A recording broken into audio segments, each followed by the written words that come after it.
J'ai la flemme. Enfin, beaucoup la flemme. Entre les siestes à la moindre fatigue, mes projets repoussés à demain, mes séances de sport annulées, mes shots de dopamine à scroller toute la journée sur les réseaux sociaux, c'est devenu un enfer. Mais qui n'a jamais eu la flemme? En fait, c'est complètement humain.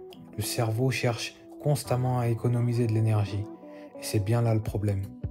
Mais la remise en question est aussi humaine et elle m'a personnellement été utile. Et si je changeais définitivement mon quotidien pour une vie meilleure, une vie optimisée, quels seraient les bénéfices? Voici la question que je me suis posée. Et de là, tout a changé. C'était mon déclic. Et je te l'explique, car chacun d'entre nous doit devenir une meilleure version de soi-même. C'est primordial. Alors, je vais pas vous vendre du rêve et vous dire que c'est facile, qu'il faut un seul essai pour y arriver. Mais avec de la détermination et l'envie de changer et de s'améliorer, vous allez pouvoir réussir.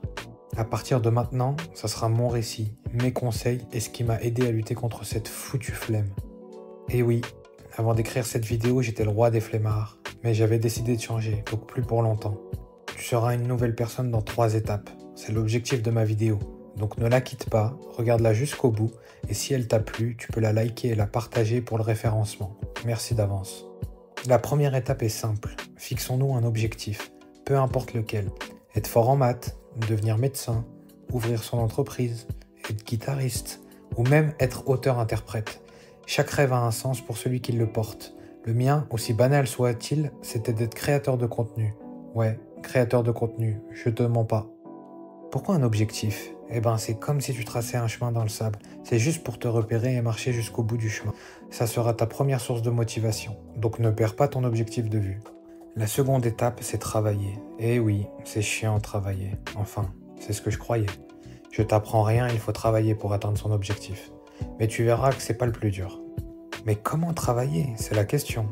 Et oui, nous sommes nés dans l'époque du divertissement, où la récompense cérébrale est accessible en un clic. C'est aussi la cause de notre procrastination.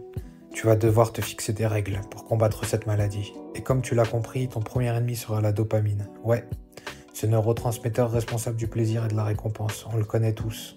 Je l'ai fait, donc tu pourras le faire. Essaye de avoir une vie saine, car la santé mentale est primordiale pour ton objectif. Mange correctement, arrête le gras et le sucre en excès, couche-toi tôt, remplace les jeux vidéo par de la lecture ou du sport. Ne dépasse pas les minuit pour te coucher. Pour lutter contre les réseaux, une bonne méthode, il y en a 2. Soit tu supprimes les réseaux sociaux et t'as pas envie de les utiliser sur navigateur parce qu'à mon avis ça va être chiant pour toi. Soit comme moi, tu fixes des horaires d'utilisation sur tes réseaux. Oui, tous les smartphones d'aujourd'hui ont cette fonctionnalité.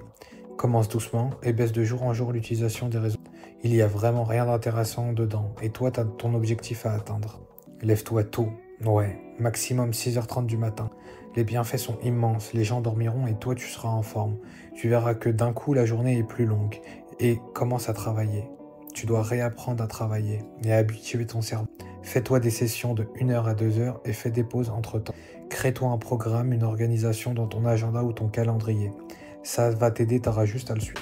Intègre du sport dans ta journée, tu pourras préserver ta santé et refaire le stock d'idées et t'amélioreras nettement ta concentration. Bon, si t'appliques tout ça, c'est déjà très bien. Félicitations l'ami.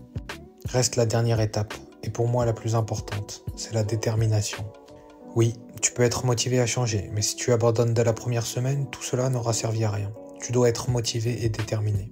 Le plus dur, c'est le long terme, tenir sur la durée. Ouais, je t'apprends rien, l'être humain se lasse très vite et a tendance à abandonner. Eh ben non, pas toi. Une grande aide pour moi, ça a été les mangas. Aussi fou que ça paraisse, dans chaque heure, il y a un message. Et souvent, le message, c'est la détermination, surtout dans les shonen.